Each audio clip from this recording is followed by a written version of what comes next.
Good afternoon, good morning, good evening, wherever you are. And welcome to another LinkedIn live session hosted by us at the EODF. And today on the topic of exploring structures through a system lens. And I have two wonderful guests today, and I would like to invite one of them already on stage, Hannes Alton. He's not just a certified organization designer, hello, but also a researcher and a board member of the EODF. Hey, Hannes, great to have you here. Hey, Tine, great to be here. And I would like us to invite our special guest of today to the stage, Patrick Hoverstadt. Hi. Hello. How are you doing, Tina? Great. How are you? Thought leader, expert, and also author in system thinking.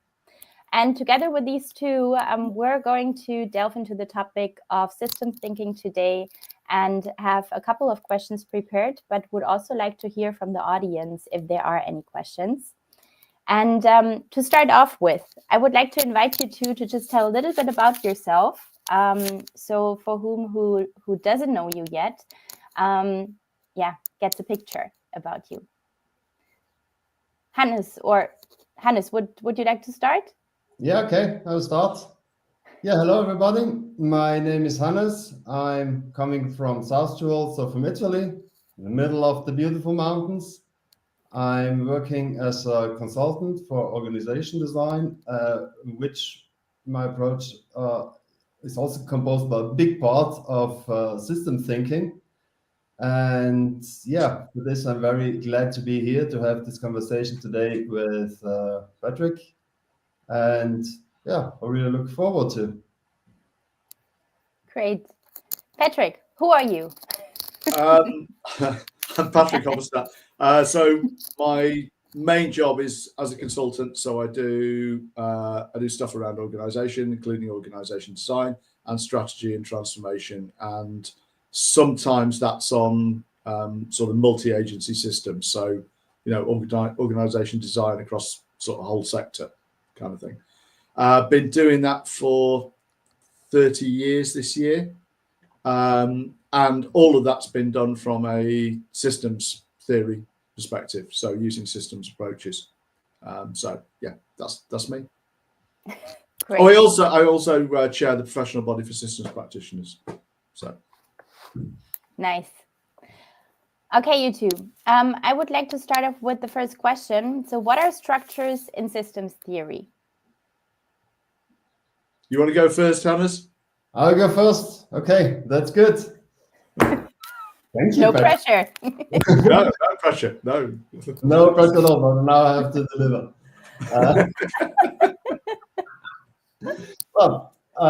Thinking about structures from a systems perspective is very interesting because if you're usually thinking about structures from an org design perspective, we very much think about design options, we think about organizational charts and all the beauty of visualization.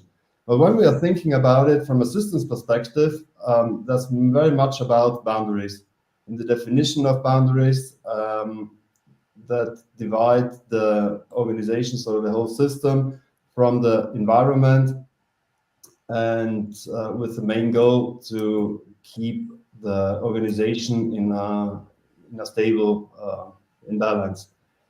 And and from the systems perspectives, structures are very much about protecting the organization from disorder and chaos, I would say.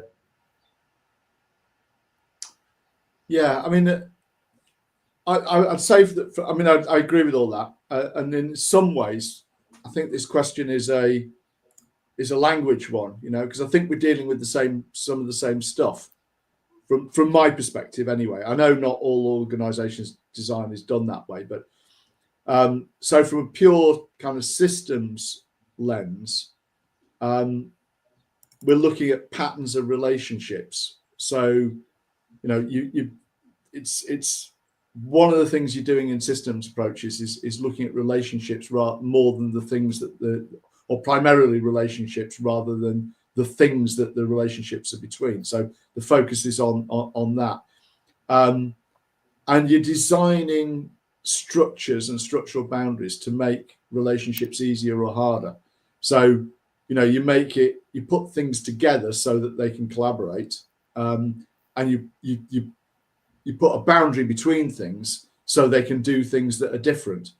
So, all those issues about how you cope with the complexity of the world that you're dealing with has to do with relationships and boundaries and how you construct those. And that's a basic organization design function, So I see them as the same thing, really, but that's because I'm coming at org design from a systems perspective. So I don't, in my day job, I don't kind of distinguish them because I'm doing it all from a systems perspective, really. But I think a lot of what conventional org design does has aspects of that in it. Your basic org design thing is what do we put together and what do we split apart, and that's just a boundary definition thing from a systems point of view. Mm-hmm. Yeah, that's correct. And I think that many of the systems principles and also laws are translated in a different language for all design practitioners. Yeah. I think that's right. I think most of them apply. It's just the language is slightly spun, isn't it? Right. Yes. That's very interesting because in the org design literature, you don't see a lot about system thinking. Oh, it's not named as system thinking, but system thinking in.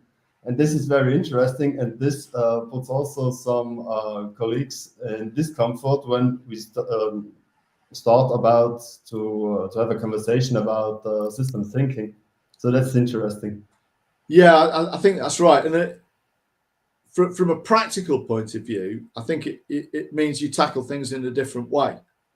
So, I see a lot of people starting an org design exercise with, they start with the who we want as the senior managers, and then they kind of work down from that, And in a systems approach, you do the exact opposite. You say, what's this thing got to do? And then that gives you your activities, and then you're asking, well, who's going to manage that? So you work from the sort of reality upwards rather than the board downwards, which obviously I think is a lot better, but I'm biased, just so but I think we're doing some of the same stuff, but you're not necessarily doing it in the same order, and you're not necessarily doing it with the same thinking around it, But what is then the opportunity that systems, like a system lens, gives us to actually create organizations that are, let's say, fulfilling the pull of the market need or something, like the organizations that we need right now? Oh, God. I think there's a lot of stuff that you would do, you look at from a systems point of view that most organization designers just don't, which is essential stuff, So, there's been a whole movement around target operating models, for example, as an organization design approach. And if you're doing it, as it's written, the target operating model, an operating model is a headless chicken. It's got none of the mechanisms that say, it tells you how you're going to do what you're going to do, but it doesn't tell you, it doesn't build the how the organization is going to be able to decide what it should be doing and why, So all the stuff to do with how you understand how it manages complexity is missing from a lot of conventional org design. A lot of the stuff around, if you think about it like you were designing a car,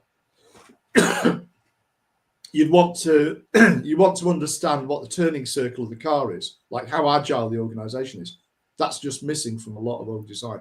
That's kind of fundamental if you're looking at it through a systems lens, So when we're talking about, organizations being able to deal with a more complex world and being able to change and all that sort of stuff, that's in systems approaches, and you know, it can be in org design, but it often isn't. You know, it's often that's still a lot of that's still rooted in, well, who reports to who. You know, all those command and control mechanisms. So same, but very, very different, I would say, Tine.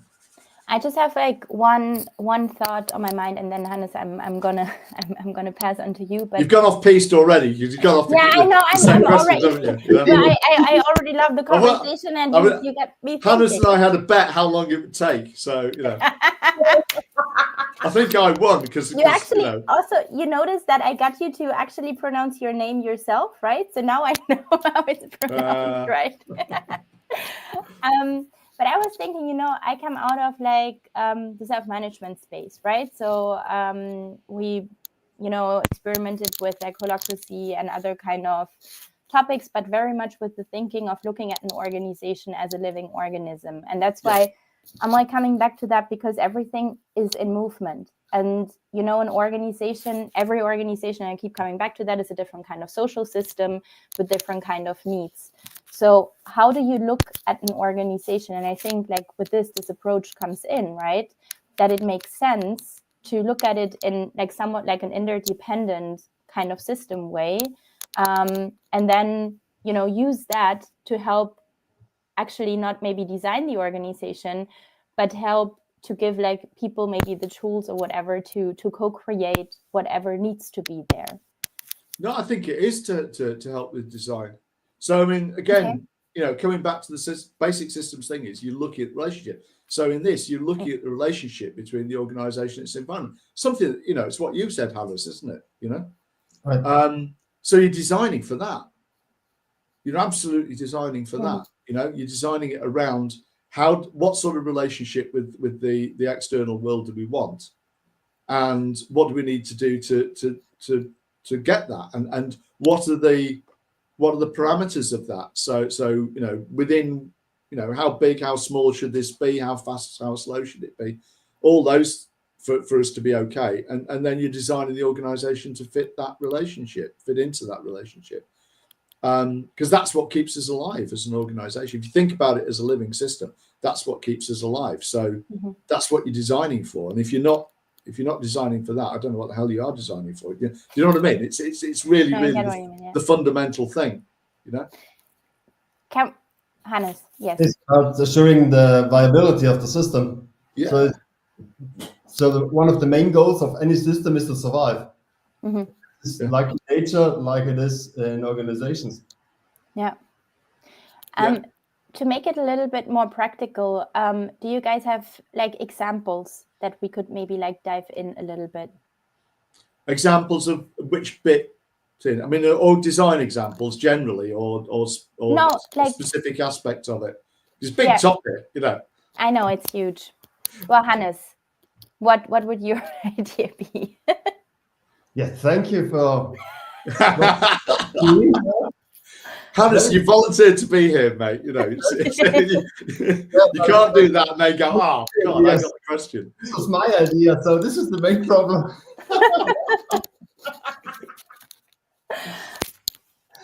No, keep going. Well, when we are working with organizations, it's very much about identifying, I would say, patterns or behaviors that that occur within the organization. So it's exactly what Patrick already stated. It's about seeing the relationships, and I don't have at the moment a practical example by the hand, but it's very much about observing and get a better understanding about the systems and the underlying issues about that. But I don't have a practical example, so Patrick, you can make. Okay. So I've got a couple in mind. So one's an IT company. We did a restructure on, and they were in a situation where sometimes, you know, sometimes in an organization's life, it's basically doing the right thing, and you just need to sort of get your head down and do it a bit more efficiently and quicker and whatever. And sometimes the world, there's a seismic shift outside in the world, and you need to kind of realign the organization. And they were one of those. So there was a major strategic risk from the biggest player in their ecosystem, you know, what was surrounding them.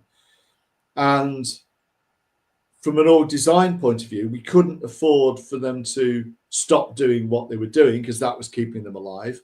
But they needed to be able to do something dramatically different, you know.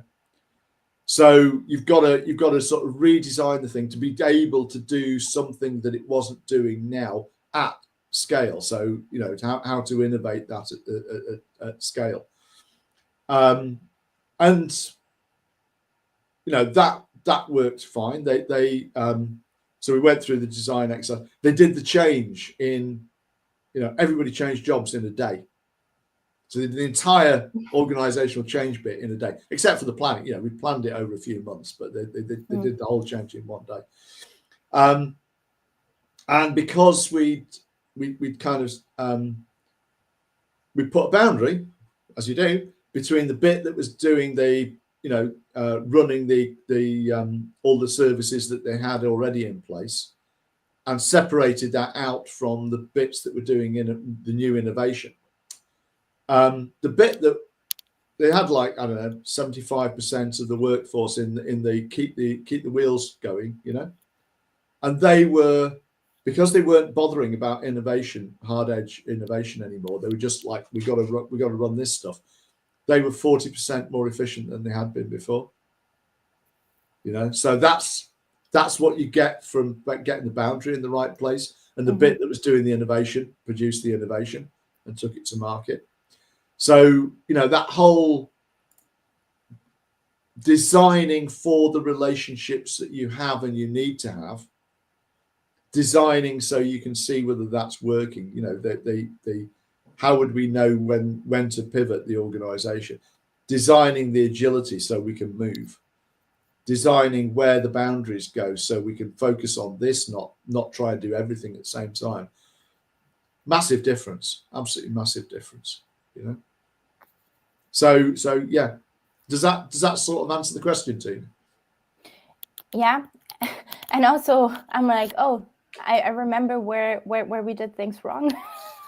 I was just reminded on a case, where exactly actually that happened, right? And I think we failed to put the boundary in the right place. Actually, we left it all open, and then it's kind of like it blew up in our face, because you lose everything. You lose focus. You damage relationships. You know. Yeah. So it's having a massive impact on the short and as well as the long run, actually. Yeah. I mean, it can kill you in the short term. Yes. It can kill you in the long term. Yeah. Getting that wrong. It's a big deal, I think. Yeah. Very interesting. Yeah.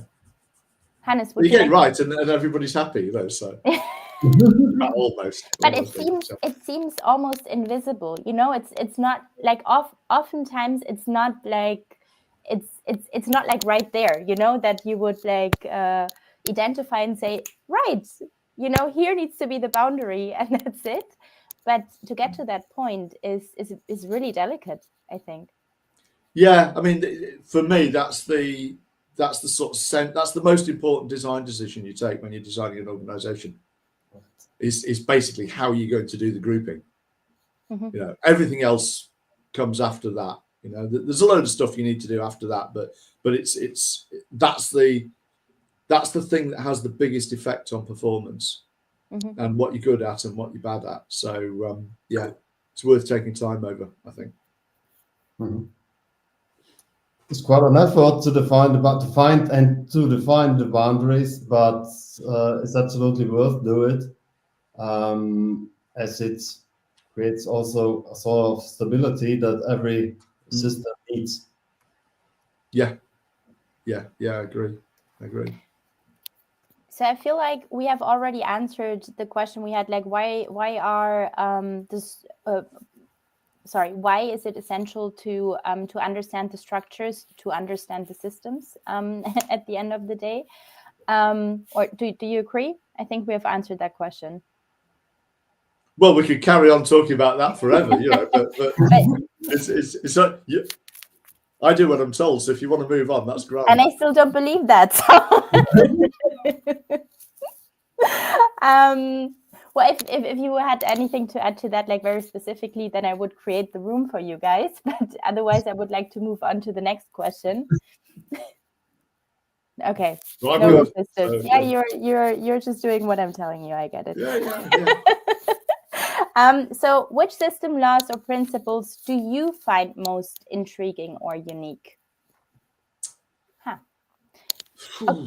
Maybe before we go into that, I would like to pick up Khalid's question here. Where do conversations about groupings happen best? Does it depend on the organization? If we're doing an org design, then basically we sit down with a senior management team or an extended senior management team, and we workshop that with them. So it's you know, we've got a process to take people through to look at multiple options against multiple criteria, and we do it like that, and that works just fine. But you've got to do it it's got to be them, I think. You know, it's way better if they come to the conclusion rather than you come to the conclusion. Mm-hmm. Hannes, anything to add? Nothing to add. No. All right. Would you like to carry on with the next question then, Hannes, or would you like to react to Patrick? It's like you two are incredible. Okay, so again, which systems, laws or principles do you find most intriguing or unique? Well, pretty interesting question, especially in a conversation with one of the thought leaders that has written a brilliant book about this topic, which is called The Grammar of Systems, From Order to Chaos and Back. So this one? Oh, you have the picture in the back. Yeah, but have you read it, Tina? That's the question. You know, well, we can all just wave it around, but you know. I'm more the waving type of guy. Yeah. That's what you have expected, right? Yeah. Well, I screened through it a little bit, but I'm on it. You just went, yeah. Well, I thought I get to talk to you, right? So. Only 200 pages, Tina. No, I'm kidding, guys. Yeah, Jesus. Hannes, you wanted to answer a question. So, which systems, laws, or principles do you find most intriguing and unique? I would start with systems dynamics, with the first circular causality and the second circular causality principle. So the first is about enforcing, so the positive feedback drives change state. And the second one is the balancing. It's called also negative feedback drives stability. I find it especially interesting because these are the key concepts from my point of view in understanding about what a system is about understanding the relationships. And both principles are neither good or bad, because exponential growth can also lead to instability in the system, and too much negative feedback can also create some disorder. So I would start with these two principles.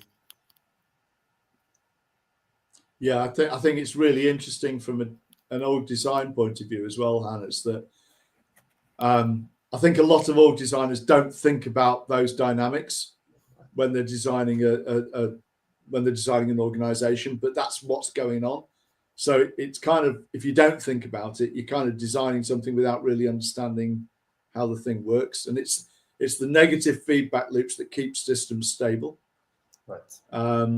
Otherwise, they just, you know, they just fall to bits. So, you know, thinking about where those are and what they are and how they work and stuff is yeah, I think it's fundamental. There's a quote from Stafford Beer, the guy who came up with VSM, that I think it's very relevant for this in org design. So instead of trying to specify it in full detail, you specify it only somewhat. You then ride on the dynamics of the system in the direction you want to go. So if you design the dynamics set that up in the organization, you know, it'll go where it's supposed to go. And if you don't, it'll go somewhere completely different. But yeah, I think it's really, really fundamental, isn't it? You know? Is it my turn? It's your turn, Patrick. Now I'm very interested. I'm very curious.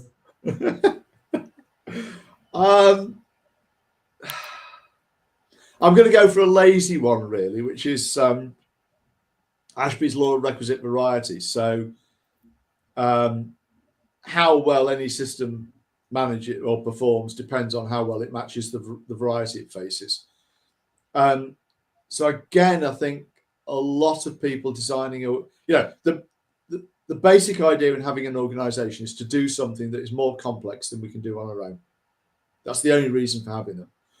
So there's a cost to being in an organization. It stops you from doing certain things, and you know you got to waste time talking to people and all that sort of stuff. So the payback is we can do something that's a lot more complex than I could do just on my own. And you know, you go on from that to think about organizations as, if you like, beasts for handling the complexity of what you're trying to do,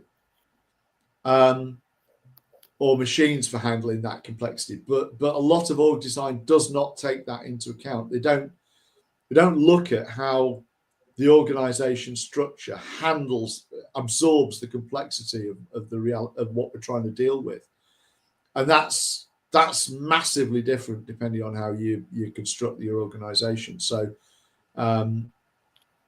some of them are way better at that than others. I mean, you know, several orders of magnitude better at that than others.